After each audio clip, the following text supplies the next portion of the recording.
Hi everybody, welcome into Talking Town, a Monday night Talking Town. No Gov this evening, as you can see. I'm not sure, Tux, if he's sulking about yesterday and refusing to come on. Actually, I think he most likely is, I reckon. Yeah, he's told us he's working this evening, everybody. So Tux has come into the hot seat. How are you, Tux, after yesterday's result? Yeah, deflated, I think, is probably the word I would use. But yeah, other than that, mate, all good. How are you? Yes, I'm the same as you. Speechless, deflated. It was a real stomach churner, wasn't it? To be so close yesterday.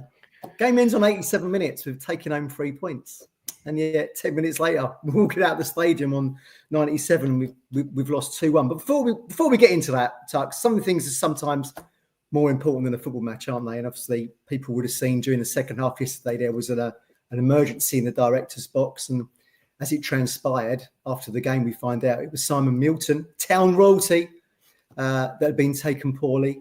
And then, thank God, a statement came out, Tux, to say that he was communicating, he was stable. And in today's put out his own statement saying he's at home and recovering. But it's sometimes sobering things like that, isn't it? That just, that's the most important thing, really, isn't it, than a football match, right? Yeah, it's never nice to hear, obviously, a legend of the club, obviously, not being too well and obviously watching the football at the same time. So, obviously, it's great to hear that he's come out and said that he's feeling better, and obviously he's taking some time with his family to, just sort of recharge, I guess, and rest. So, I don't know the full ins and outs, if I'm honest, but it's just glad to hear that he's on the mend. Absolutely. A scary time for everybody. Get some blue hearts in the comments, everyone, for Milts. Absolute town ledge. He's been involved with the club since the 80s, Tux. So a good 40 years on and off. And, he's done some charity bike rides, hasn't he, on the continent. He was set up that charity, I think it was. They were doing some footballing activities with Titus Bramble over in Africa. So just an all-round brilliant person. I'm so pleased he's hopefully on the road to recovery anyway and back at Pullman Road soon. I travelled to the game yesterday with Mike Woods on the train. We bumped into a lady called Barbara Tuggs, who's an Ipswich Town writer under the pen name of BJ Spencer. She writes her own column on ipswich.co.uk. I think it's called The West Stand Senior. So big shout out, Barbara. Lovely to meet you yesterday. We all predicted Town were going to win. It didn't happen. I mean, look, I was trying to be positive, Tux, in the week leading up. Two home games, Palace and Bournemouth. Even I thought we could do 2 home wins back to back. 6 points. It yielded 0. Yeah, I started off last week thinking that if we can try and get 4 points from the week just gone, then obviously that would be quite a good sort of 4 points to get. To be honest with you, obviously the game yesterday was in terms of performance, was a stark contrast to Tuesday. Because we really weren't at the races on Tuesday at all. But I think obviously what kind of really happened yesterday was maybe it was just sort of Premier League class in the end. I think a lot of it was that I know there's been a few comments in the chat already that they had a substitute bench to bring on players, good quality players to really sort of see the game out in the end. Yes.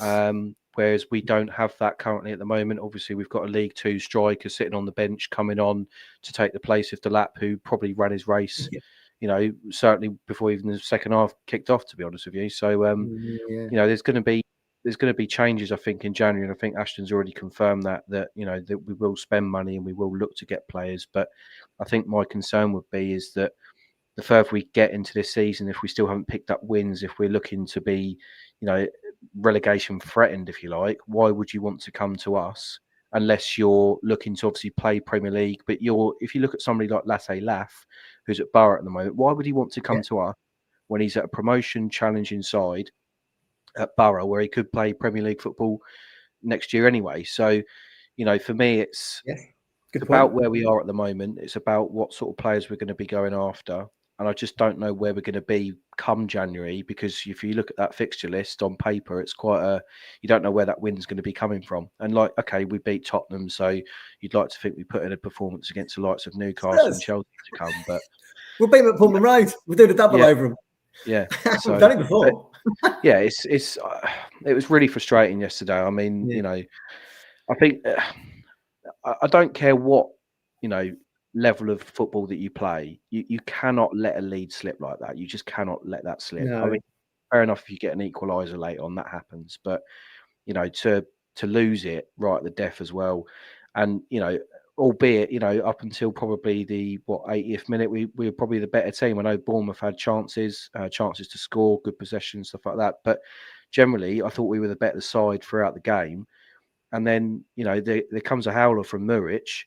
What he's doing, I don't know. And then obviously let it go. We'll come to that in a minute. Oh my God, yeah, we'll come to that in a minute. It's interesting, Tux. Actually, I was looking at the last season's table. See how we were faring up against the likes of a Sheffield United and a Burnley and a Luton from last season. Obviously, Sheffield United were bottom. I think Burnley is second bottom after 15 with 7. We're on exactly the same points as what Luton got, 9, and of course they end up with relegated on 26. I can't seem to just getting beyond 26 at the moment. I mean, getting to 14 would be pretty good, wouldn't it? It's just Luton won 4 games, I think, in the end last season. Even that just seems like a huge thing for Town at the moment, don't you think? We're 1 in 15, and people are still remaining optimistic, and I salute you for that. But there's 23 games to go, and you need something like you need at least 21. You need 21 points to get to 30. Price for 4th bottom last season with 32. So you need in that. There's 7 wins right there. It's just it just seems too steep a mountain to climb at the moment for me. Anyway, it does, and I think it's very raw at the moment. Obviously, after this week, where I think there's a lot of positivity. Certainly on Tuesday, I know a lot of people were saying that the ground was it wasn't as loud as it was potentially on the Tuesday night. And I think a lot of that was because, of the performance, but also the result at the end as well. But, ultimately football is a funny thing where, the crowd are only going to be with you if you're putting the performance on the pitch. If you're losing 4 or 5-0, obviously, the fans aren't going to be happy, are they? So, it's one of them where the performance has to be on the pitch for us to really, essentially be louder, I guess. But, that is also on us to support the boys throughout the sort of the tough times and the difficult sort of games that we have, or difficult results we have as well, because it is still a long season. There's still games to play. 23 to go. Yeah, so there's still football, a lot of football to be played, and also there's only got to be 3 teams that are worse off than you. And okay, I know we look at this now, we probably think, well, who's the other 2 going to be? Because probably Southampton have gone, but who's the other 2 going to be? So we do have to pick up points. We can't look at what other people are doing. We have to pick up our own points and concentrate on ourselves. Yeah, absolutely. Well, let's start from the top then. It was interesting to know, obviously, Ipswich make 5 changes. So McKenna makes 5 changes from the Palace defeat. I was reading a stat that said Ipswich have made more changes than any other Premier League club, Tux, in their starting 11 this season, other than Manchester City. Also in turmoil, but they're on at the other end of the table. Seeing their, I'm not surprised though, Matt. I'm not surprised. I'm not surprised that we see, a lot of changes happen for, other games, because, we know what McKenna's like. He picks a team based on tactics and based on what the other side of what they've got in terms of a threat. So he tries to nullify it. So I'm not surprised about that. I wasn't probably surprised about the amount of changes that happen from Sunday's game compared to Tuesday's game. But I suppose when you look at it, that there could be a little bit of there's a little bit of tinkering going on. And, sometimes that doesn't really help the players when they're trying to form sort of partnerships, especially at centre half, or, certainly in the midfield area and things like that. I was very surprised to see Jack Taylor start yesterday, I've got to be honest. But, it's one of them. You sort of trust in McKenna. Well, he'd kind of alluded to the fact that Cahuste was still struggling with fitness, which is why he never seems to play 90 minutes. And so it seemed either him or Luongo was going to start Taylor. I mean, certainly Johnson comes in for Harry Clark.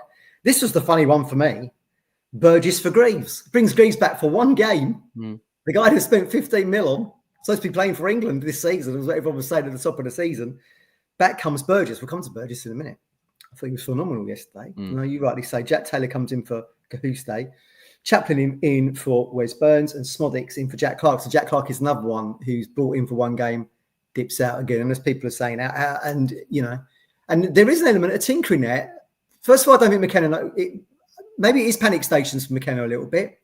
He doesn't know what he certainly doesn't know what his starting 11 is. Tux. I mean, I think bringing Burgess back in for Greaves when you've made that change already in the week against Palace, I thought that was very odd.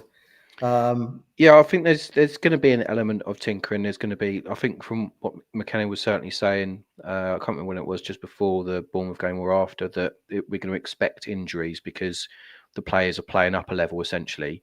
So there's going to be injuries and they're going to be running themselves into the ground a little bit like what kind of Delap is doing at the moment. But, you know, I think you've got to look at it from a point of view that, yes, there is a bit of tinkering, but I suppose he's got to keep the team, you know, fully fit. He's got to look at his players and see what the individual performances are like and how they come together as a team. But, you know, arguably, if you're tinkering too much, you don't then create more of a team. You don't know what your best team is. Yeah. Well, he doesn't, does he? I mean, the fact we've got one win in 15 suggests that he's just moving pieces around, trying to find a solution to something. And, you know, as we've said before, we've been fantastic in the last 2 seasons with back-to-back promotions. It probably has just come too soon for us. As TJ said on the show the other week, you know, the journey is better than the destination. That's what it's kind of like. It's kind of like what it's proven at the moment, isn't it? But there was a lot of starts to the game yesterday. Morsey clattered to the floor by Kluivert within about the first 5 seconds. If you watch it back, Kluivert knows what he's doing. He's almost done like a little eye rake. Like you've watched the UFC, MMA stuff, you know, a little poke in the eye is what he knew what he was doing. That would have been probably the quickest sending off in Premier League history, wouldn't it? If he'd got a red card. But I think a very odd start to the game.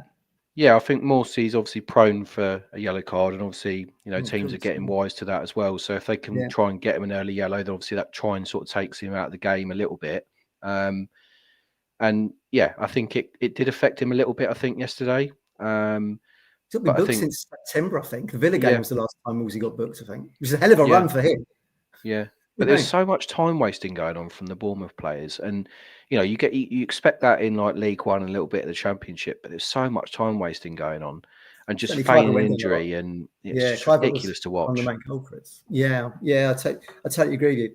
Iriola, the Bournemouth manager, after the game, said that they deserved to win, which I was kind of affronted by, given that we won up with seconds to go. We've lost 2-1, but if you actually do look at the stats, Tux, they actually did have, according to Opsa, 5 really big chances, and the first of those came in just the 8th minute when that left back, is it Kirkes? He gets down to the left, sends the ball straight across our 6-yard box pretty quickly, and that Tavernier came running in. I thought, oh my God, this is 1-0 already. Yeah, he misses the side foot from about 3 yards out. I mean, are you in the North Stand still? Yeah. You must have thought that was in, didn't you? Seen that scream across the goal? I must admit, I know a lot of people were saying, you know, I was listening on the radio on the way back, and you know, a lot of people were saying that Bournemouth didn't really lay a glove on us in a sense, but they did, to be fair, because as you say, like the stats really sort of show that. But you know, there was a few chances that they had which they probably should have scored. If they go in, it's a completely different game anyway. But what we did do was we managed to sort of ride those chances that they weren't converting for whatever reason. And then obviously we then go and get the goal. But, you know, I think ultimately, you know, maybe they wanted it more. I don't know. I think it's a little bit of that, but it's, you know, a lot of it is game management. I think it sort of comes back to bite us on the arse a little bit, is that, you know, previous games, certainly at Portman Road, where we haven't managed to game properly. We've let a goal go in. I mean, the Leicester one for me was, you know, complete lack of game management there as well. So there has to be some, you know, if you're going to make mistakes, you have to learn from them. That's the thing, right? Everyone makes mistakes, but you have to learn from your mistakes. Otherwise, you become, you know, a liability at the end of the day as an individual. So there has to be some sort of learning there. And if there isn't, then obviously McKenna's got to look at himself in the sense of that, are these the right players? And, you know, obviously you've got to go into January to buy good quality players that are going to, you know, hopefully get us to stay in the league. I'm laughing because I'm going to come to that theme when we get to their equalising goal, but it is Town Tucks that take the lead. So Davies throw, big throw into the box.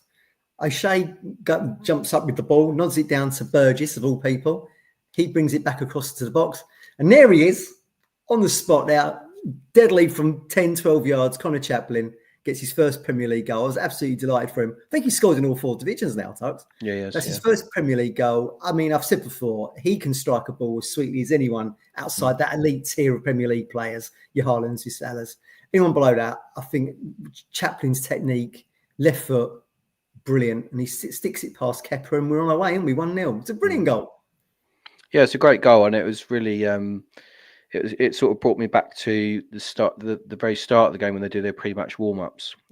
Just before they all went in, Chaplin was with one of the physio coaches, I think, just practicing how he can keep the ball down in the 6-yard area. No goalkeeper in there, but just having like 6 or 7 shots just to sort of get his eye in, really. And I think that really helped him. But I think that obviously they do that every week, but we know what Chaplin can do. And I think for me, he is great in the number 10 role, and I think that there's so much sort of argument about where Amari's best position is, whether he's whether he's in the middle, whether he's on the right. For me, he's best on the right because he's got pace. He takes his man on, I agree, and I think what maybe Hutchinson is a little bit guilty of sometimes when he plays in the 10 is that he gives the ball away. He keeps the ball too long and then gives it away.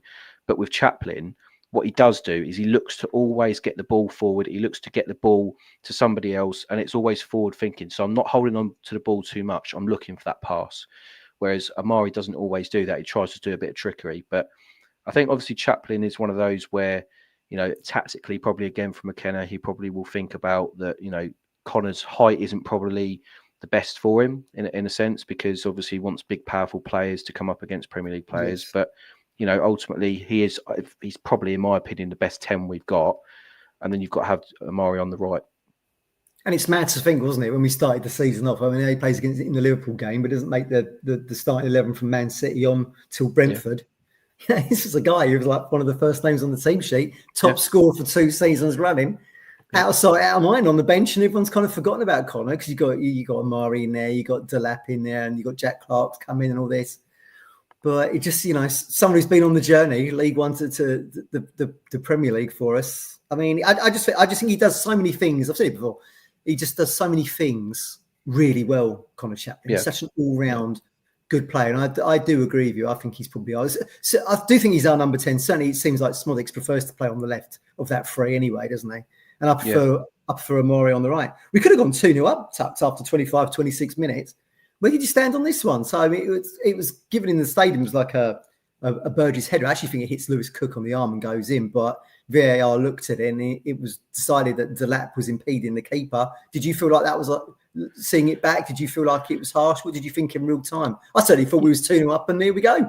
Yeah, I thought it was a little harsh. I mean, I didn't see it in full when it came up on the screen, because where I'm sitting, I can't really see the full screen that well from where I'm sitting, but watching it back, it looks a little harsh, but ultimately you can't change anything once it's been done, can you really? And I think VAR doesn't really help those sort of situations. But it would have really helped us, our cause anyway. But I think the trouble is when we do get a lead, and it's a little bit like at Brentford when we went 2-0 up, it still isn't safe. You still got to, as I say, the game management side of things, you've really got to be better at that. And I just feel like we're really lacking that at the moment. And obviously what we're doing in terms of bringing substitutes on, I thought the substitutions yesterday were fucking terrible. I mean, it was too late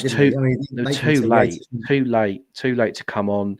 I think Delap should have come off because he had run his race, but what's the options you've got? I mean, you've got Al Hamadi, I love the guy, but he's, we know he's probably going to go out on loan in January. I mean, what do we do about Shimodics? Obviously on Tuesday, he didn't even get a game. Can we give him a game up front? I think we probably could. I think he can chase it. Obviously, he doesn't really give you the full outlet of bringing it down, humping it up to him and all that sort of stuff. But I think he would be a good option, at least from now until January.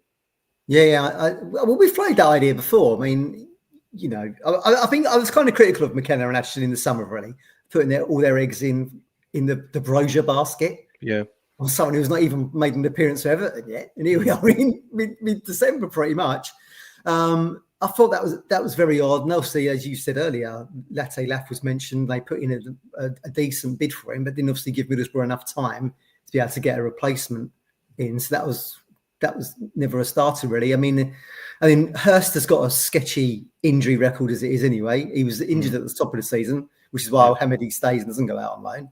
Then he comes back and he's got injured again and out for the foreseeable. Although someone did say to me, the rumour was he might be back before the end of December, but we'll have to, whether that's wishful thinking or facts, I don't know. But certainly Al Hamidi isn't the answer off the bench. And that kind of sums up where we are at the moment as a club, doesn't it? We just haven't got the goal score.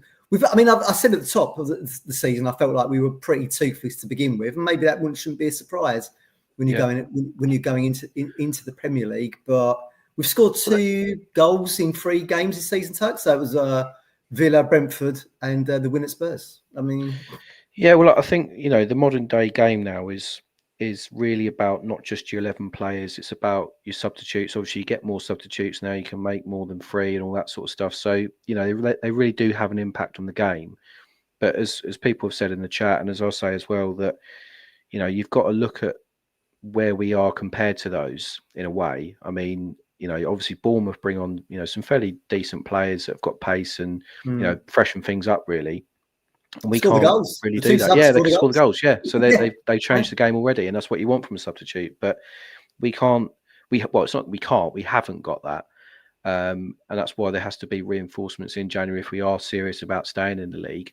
But I'm just sort of trying to rack my brains of who would want to come to us, especially if we can't get a win between now and December, now and Christmas.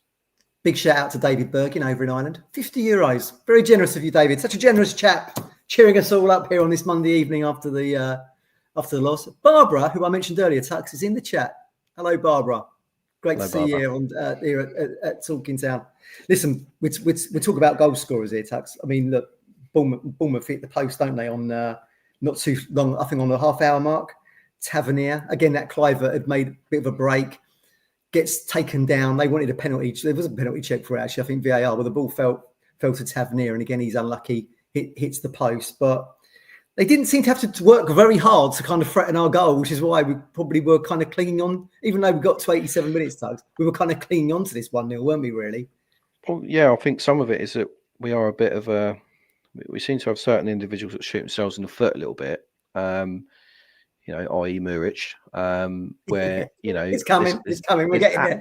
There's absolutely nothing to do there, and he comes out for it, and it's not just him as well, but stray passes that are quite basic, really, all over the pitch, just going here, there, and everywhere. But some of that is down to maybe some of the tinkering. They just haven't got the chemistry there yet, or whatever. You'd like to think they do now, but ultimately. If you're a player, you want to be surrounded by players that you know who you're playing with, I guess. But yeah, absolutely. So he's already got an assist at this point, Burgess, and then Cliver again broke through after Morsey lost the ball in the box. I think he plays a 1-2 that even Ilson, £40 million striker at Bournemouth. Who would ever have thought of thing a decade ago? But there you go. Plays that 1-2. Cliver gets into a really good goal scoring position. Burgess gets back. I think now is a good time to say. I think, having been critical of Burgess over the last few years, I actually think yesterday was his best performance in a Town shirt. I thought he was absolutely immense, having been surprised to see him return to the side and Greaves drop out. Yeah. I mean, would you agree with me there? I think he was man of the match by a country mile. He got it in the stadium. I just thought he was phenomenal. It was a phenomenal performance and fair play to him. Without a doubt, I think he was definitely man of the match. And I think if you went to the start of the season, certainly the early games of the season, if you had to pick from the two, it'd certainly be Greaves at starting the game. But for me now, it's got to be Burgess in a sense, because I'll go back to the partnership argument I had earlier, where if you want your centre halves to be good and not leaking so many goals, you have to have a good partnership. You have to have a good understanding. I'm not saying that O'Shea and Greaves don't, but the more games that Burgess and O'Shea have played, O'Shea's actually been better. So for me, it's got to be somebody like Burgess. His back apparently sucks. Yeah, we've broken his back as well. Yeah, totally. You mentioned it earlier, Delap. There was a moment in front of me in front of the Pioneer stand on about the 50th minute, maybe 52nd minute, something like that, where he held the ball for too long and then he sold Davis short on the pass. And I was thinking, he's absolutely knackered here. And this goes back to the point we were making earlier about the lack of attacking options to come in and replace him. It now feels like he's not scored for what now? Since the Spurs game, which is what, 4 games ago, wasn't it? having got off to such a lightning start. I mean, everyone forgets he's such a unit. He's massive. I call him the bulldozer. He's only 21. I mean, it just feels like it feels unfair that, you know, all our hopes and aspirations of scoring goals that are going to start firing us out of the relegation zone into mid-table are falling on landing on his shoulders. Somebody was playing for Hull City in the Championship last season. Yeah, there's so much pressure on this guy's shoulders, but it doesn't help. Then you don't have a replacement to then bring on. You know, that's why it was good to have somebody like Hurst, because he did even start the Brentford game. And to be fair, Brentford, you know, Hurst played well in that game. So, He did. you know, you've got to have a little bit of the both there. And always Delap is going to be the main striker, you'd say, that's going to start most games. But you've got to have a backup option that is actually going to provide you some support. So when you have run your race, you know, you can come on and do it. But, you know, there's no, you know, for me, there's no sort of way in that obviously someone like Ali Al-Hamadi can come on and do exactly the same job as what Delap does, because they're not the same player. And I think a lot of it, some of the tiredness is because he is running his race. He puts so much effort in, and it's not always the goals that you should judge someone like Delap on, because he is a team player. He brings other players into the game.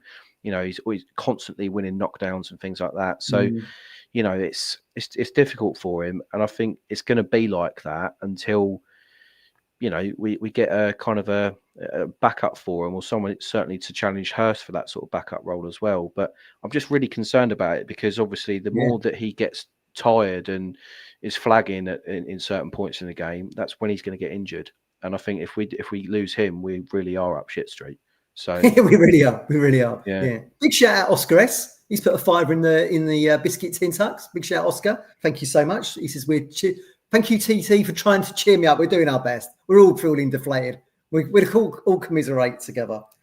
Not to depress you anymore, Tux, but players that are on 4 yellows at the moment, pivotal players. Delap's actually got booked yesterday, didn't he? So now he's on 4 yellows. Amari's on 4, has been for a while, and so is Morsey. I mean, there is 3 players there. We don't really want to afford to lose. Yet they're all sitting on 4 yellows. I mean, they'll play in the Wolves game, but will they all be available for Newcastle, Arsenal, Chelsea, Fulham? It sounds pretty intimidating on paper, doesn't it? Especially if you're going to go into games without one of those 3 or all 3 of them. Who knows how it might? Yeah, and I suppose it goes back to the point of that, you know, in terms of replacements, once they get that 5th yellow, obviously they're going to be banned for a game. So then who comes in to replace them? You know, you probably think that Hutchinson, you know, as much as he is a starter for us, he can be replaced. It could be a Burns, could be a Chaplin starting his position or whatever it might be. But, you know, Morsey probably the same. You could maybe have Calvin Phillips starting, but the worry would be certainly Delap, you know, from that point of view, because we've seen already how much we rely on him. And it's not really an adequate replacement. So like you said earlier, you'd have to play Smodics there in that 9 for that one game, I think. But I hopefully a new striker comes in on January the 1st. I think we're going to need him to hit the ground, whoever that might be. I mean, look, we played Bournemouth yesterday, and we debated this with Craig, who came on from the Up the Cherries and All Departments podcast with us, with me and Martin on Friday night. And I would have kept. Where would you stand? I would have kept Kiefer Moore. We obviously got him from Bournemouth, coming like I know you've mentioned it a few times in that you would have kept him as like a bit of a, you know, just a backup really. And I suppose so. You know, hindsight's a wonderful thing though, isn't it? But I think it's one of those sort of things where he would be a good striker to, you know, certainly hold the ball up at least. I don't think he would have got probably as many goals as what Delap has got, but I think he would have certainly, you know, given us an option, I guess. But that's the type of stuff we've got to look at in January. But obviously, a better quality player, and you know, as we discussed on this show before, someone like Ferguson would be really good for us. But you know, would he want to join us? I don't know. He might come to us to play football and, you know, have a loan potentially, but otherwise, I'm not sure. Yeah, that is a good shout, Ferguson. I mean, certainly it's going to be very difficult, as we said earlier. It's going to be very difficult to see who you can attract to the club, certainly permanently. It's certainly a loan looks the most likely scenario. Despite that being out on his feet, and as Sean Gladden says there, he only got 60 minutes in him?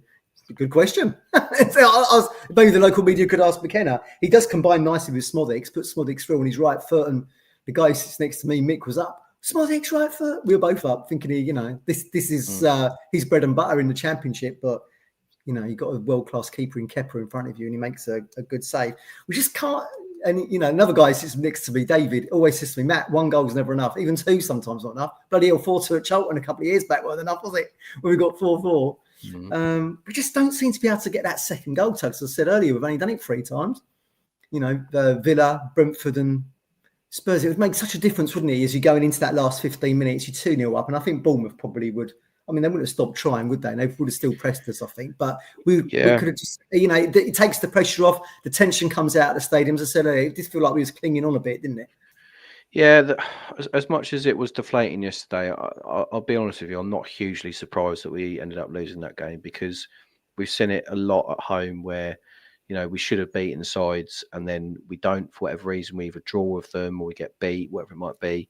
And sometimes that's happened on the road as well. But, I think it is the killer instinct that we are lacking at the moment. And that comes down to a little bit of, obviously, Delap running his race, because he has got a killer instinct. He is a good player. He does score goals. But, ultimately, he's not a 90-minute player at the moment for whatever reason, because he runs probably so hard and works so hard for the team. But, yeah, it does come back to the kind of the adequate replacements that we just don't have at the moment. And I don't know, I think your point about, someone like, Shimodic starting ahead of Al Hamadi. I mean, what would that do for Al Hamadi's confidence? Because he's not a striker, is he? Shimodic isn't a striker, and then to start ahead of somebody. Centre forward sense, no.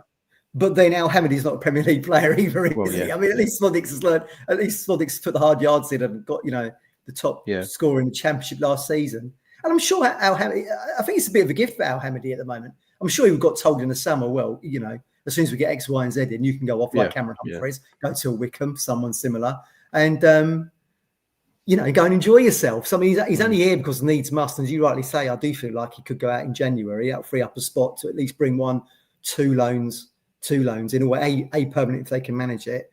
I mean, look, people still want to work with Kieran McKenna. I mean, maybe the buzz isn't as much there as he had in the summer when he's sitting in third from bottom, or wherever we might be once January the 1st hits. But I suppose some of it, Matt, is I think that maybe it depends where we are at this point, obviously. But if we still haven't picked up any wins, if we're still struggling from that point of view, then I suppose there probably comes a time that you've got to think about preparing for the next season.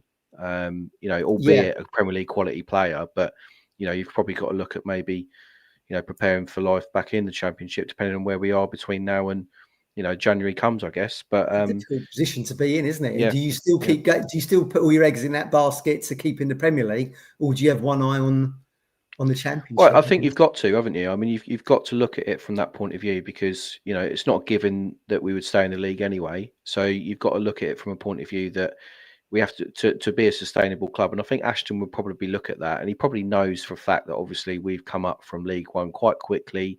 No one was expecting us to get promotion last year. There is an argument to say that we probably got promoted too quickly, but you're not going to say no to it, are you? So, No, of course not. you've got to look at it from a point of view now that, to get us back into the Premier League at some point in the future, then you've got to sign those players to get us back there in a way. So, I think there's always one eye on it, I guess. But, it remains to be seen. There's opposition have done that, Tux. They got promoted, come back down again, gone back up again. Look at them now. I mean, certainly you look at Bournemouth and think, this is it's kind of galling, really, isn't it? You look at Brentford and Bournemouth, historically smaller clubs than the town, but obviously being, the Marcus Evans era is unforgiving for us, isn't it? And a lot of clubs overtook us in that as we were down in the doldrums and go down into the 3rd tier, and they've been much better run. I mean, obviously now we're getting ourselves on that even keel, and we've, the rocket ship, as Ashton called it, fired ourselves into the Premier League almost overnight, really. I mean, there's no coincidence, though, is there? When you look at teams like, Bournemouth, Brighton, Brentford, all of those teams are very well-run clubs, or have been for a certain a period of time. And, they've become sustainable Premier League sides, and that's essentially what we want to be in the future, is that. And we are a well-run club now. I wouldn't say that we get everything right. We're not perfect by any stretch, but neither are they. So I think what we're looking at is, obviously, I think we have been promoted probably a bit too quickly. But again, I'm not complaining about that at all. But ultimately, we have to look to the future, I guess. But there's going to be one eye on it, I think, a little bit, or at least half an eye on it. But never say never. You've got to keep fighting until Fat Lady sings. Well, no one thought we was going to go and get 3 points at Spurs than we did. So yeah, exactly, who knows what will come over December as we go into January. Right, I've put it off long enough. 86th minute. Darren Ambrose was on the American commentary yesterday, Tux, on Peacock with former ITV Anglia commentator Tony Jones. Now Semenyo comes down, bearing down on the box. Tony Jones goes, Muric has come a long way out. I'm not seeing the stadium. I went, what are you doing? And of course, Semenyo gets the toe poke. You know, you've got, never mind O'Shea and Burgess are in decent positions covering the two strikers, goes to the far post, and that Enisu now doesn't even score, does he? He heads it against Burgess, who was there again for the block. And tragically for us, Town fans, Burgess, it rolls over the line. Muric. Now, I said at the top of the season that he needed our support and not condemnation, Tux. But as you said earlier, players keep making the same mistakes. And, you know, I was chatting to Crunch and he was saying to me, there was a stat out there that said now Muric has made the most mistakes in the Premier League this season that have led directly to goals for.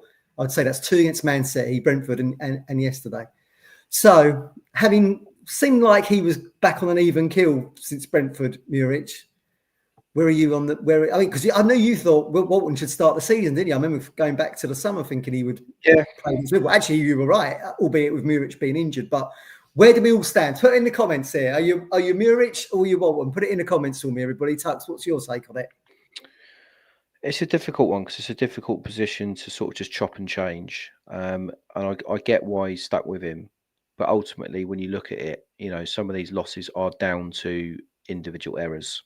And obviously 4 of those are down to Muric. Now, I don't know what that would do for his confidence. I don't know what McKenna's thinking from that point of view. But what was quite telling for me a little bit is in McKenna's press interview after the game, he said it was a poor mistake to give away, a poor goal to give away.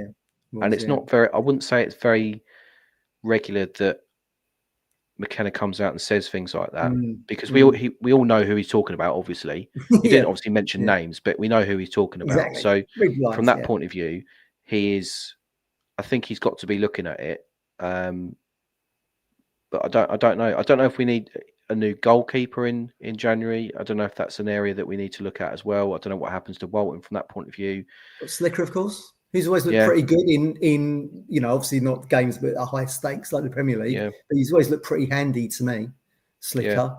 It's a difficult one. It's got to be Walton over Slicker, obviously. But from that point of view, I mean, you know, Walton is a different keeper. You know, albeit a lot of people saying he's not very good with his feet and stuff like that. But I've got to be honest, I don't think Muric is particularly great with his feet either. You've told me that before. I remember you saying that. Yeah. I mean, look, people don't want to hear this. On Muric, the buck stops with McKenna on that one because that's his signing. Yeah. For a considerable fee as well, 8 to 9 million. I was a big fan of wanting to keep Haladki. For whatever reason, they couldn't agree a contract with him. So he ends up going to Burnley for nothing. And we end up getting this is such a debate, though, isn't it? I mean, there's so many people yesterday that was on the radio saying, oh, we should have kept Haladki, blah, blah, blah. I mean, hindsight, again, is a wonderful thing. But for me, Haladki isn't a Premier League goalkeeper. But then again, neither is Muric. So, you know, have you replaced Haladki with an adequate replacement? In my opinion, no. But, you know, I don't think either are particularly that great, if I'm honest with you. I mean, I know Haladki was great for us last year, but it's a very different league. And, you know, I think in certain instances, would Haladki have done what Muric did yesterday? Probably not. But, you know, over the course of the season, he might have done something else. But I don't know. I don't think either are brilliant. And I don't think either are the answer. But, you know, as I say, it's such a tricky position to just sort of chop and change. What about if Walton makes a mistake? Are we then going to drop him as well? This is the issue he's got now, McKenna. This is the issue he's got. But I mean, look, he's chopping and changing players all over the shop. Like we say, Greaves in, Greaves out, in comes back, in comes Burgess. I mean, I suppose the magnifying glass is so much greater on a keeper, isn't it? But, you know, every time Muric comes out for these balls, never gets there. I mean, I was like speechless yesterday. I mean, it certainly cost us 3 points. I don't know what was going through his head yesterday when he was coming out for that ball. But then I don't know what goes through his head sometimes when he receives the ball or he's got the ball and he makes a pass, which literally could be a goal. If it isn't for someone like Morsey or someone like that does a quick turn, you know, it really puts players under pressure when he passes out from the back. And I know McKenna likes to play like that, but sometimes you just have to fucking hump it long. Yeah, he did yesterday. I think the one where I think it's the Tavernier one that hits the post. Tavernier, sorry, the one that hits the post, where he actually just bloops the ball up into the midfield. Yeah. It doesn't really give anyone a chance to control that. So it's certainly in wet and windy conditions that we had yesterday. But then I say that his distribution anyway is quite poor for me. I think, you know, he's been brought in, right, as a goalkeeper that's meant to be good with his feet. There's no evidence for me that shows that he's particularly that great at his feet, because he doesn't look comfortable with the ball at his feet for me. And then his distribution when he kicks it out is piss poor anyway. So, yeah, I don't understand it. Very odd, isn't it? Very odd. And it's obviously cost us the game. And then now we're in damage limitation. So we're trying to think, oh my God, can we hold on for the draw now? And we didn't. And I think when that we got warned by Craig from the Bournemouth pod that Semenyo is like a real quality player. And he really looked at it yesterday. And again, he combines with that sub that come on, Billing. As soon as they combine with them two passes down the right side of the box and he gets right onto the byline, doesn't he?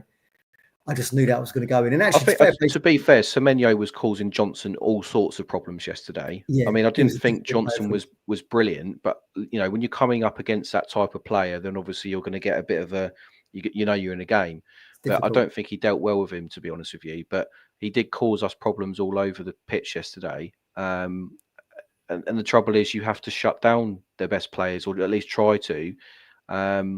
And you know, when you're giving them opportunities like that, they're probably going to score 9 times out of 10 anyway. So, yeah, absolutely. As soon as Billing gets over there and the ball comes in, and Muric actually makes a decent save, he pushes it out to that Atara, who just rifles it into the roof from there, and it was like the fire alarm had gone off, hadn't it? That's the first time under the McKenna era that we've seen the stadium actually empty out.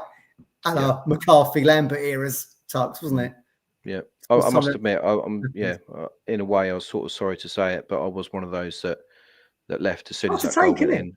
I think that's one of the first times I've ever done that, but I just couldn't sit there and watch it anymore. It was just one of them where, you know, there were sort of comments of those that were leaving. It was like, well, you know, did you leave when we was in the Championship or whatever else? Well, no. But the point being is, I'm not going to sit there and watch something that, you know, is literally going to make my blood boil. So I just couldn't do it. You know, and that's not me being, you know, any less of a fan. You're not more of a fan if you stay till the end or whatever else. And like I say, you know, this is one of the first times I've ever done it, but I just couldn't sit there and watch that. I just couldn't. No, I know what you mean. I was still there. I was still there. McKenna said it was a devastated dressing room in the end. I wonder if he kicked off in the dressing room with Muric. They must have been fingers pointed, surely. I mean, he's got, you know, all that effort, the Burgess performance, all that effort, and he ends up on the losing side. I mean, I think ultimately they're a team, aren't they? So I'd be very surprised if they were pointing fingers or, you know, certainly arguing towards each other, because, you know, every player in that group has made a mistake somewhere along the way. Whether it's led to that type of goal, probably not. But the point being is that they've all made mistakes, and they are a great team, and they do come together when it means the most. So I don't think they would have, you know, laid it on him, so to speak. But I think there would have been, you know, certainly some heads down. And McKenna, after the game in his post-match interview, he was saying that, you know, there's a team in there that are really hurting, but they're a team that sort of dust themselves down and go again. So they don't, you know, sit there and lick their wounds. Really, it's difficult to have to keep going back to it, though, isn't it?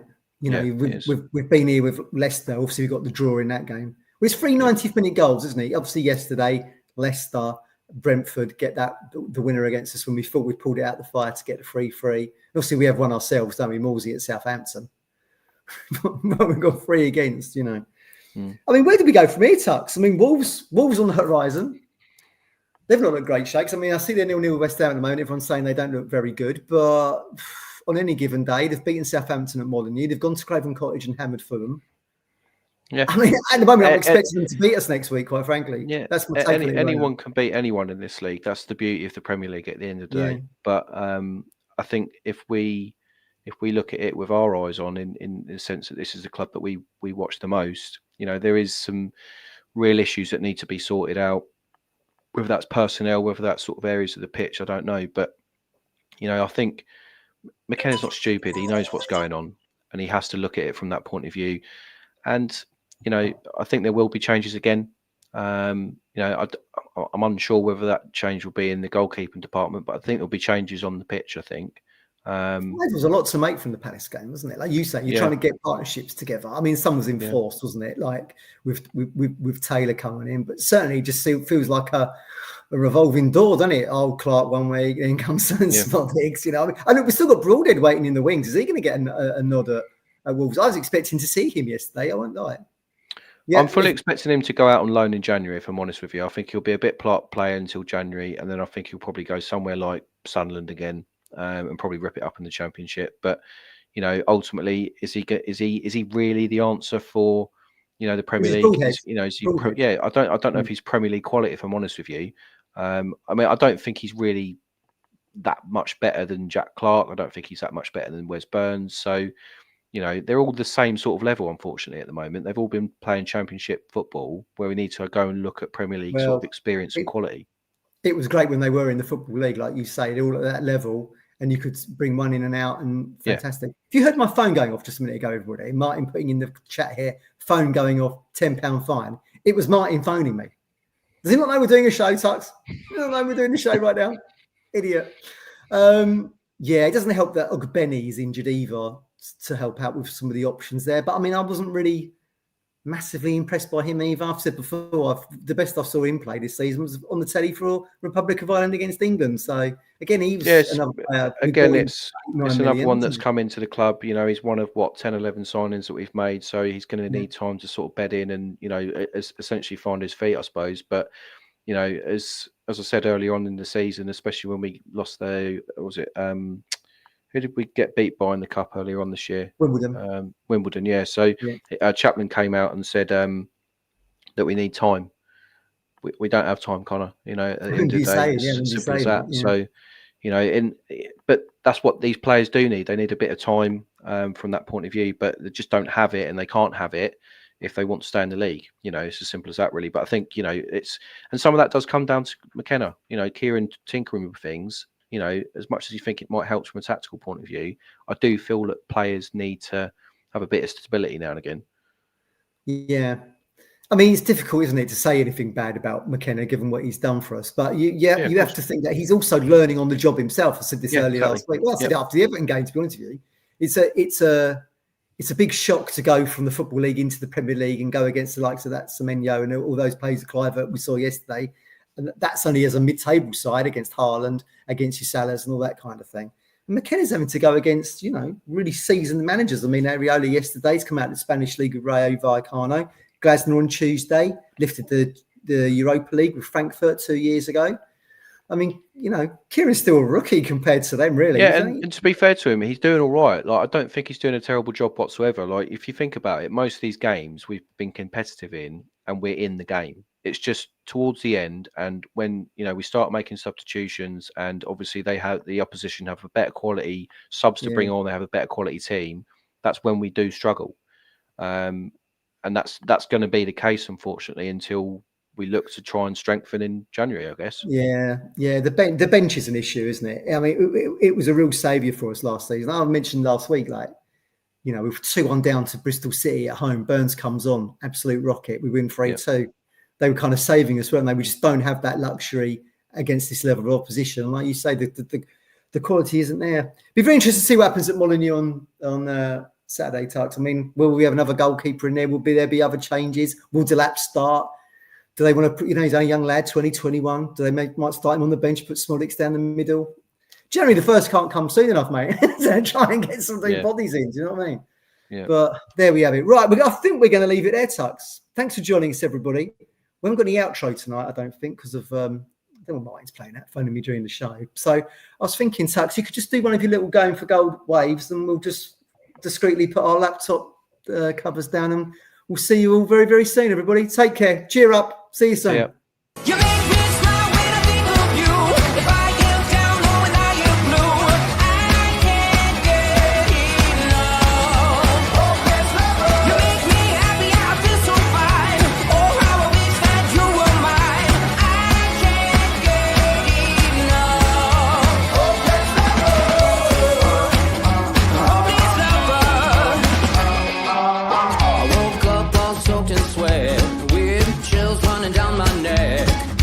Crazy from just the thought of you.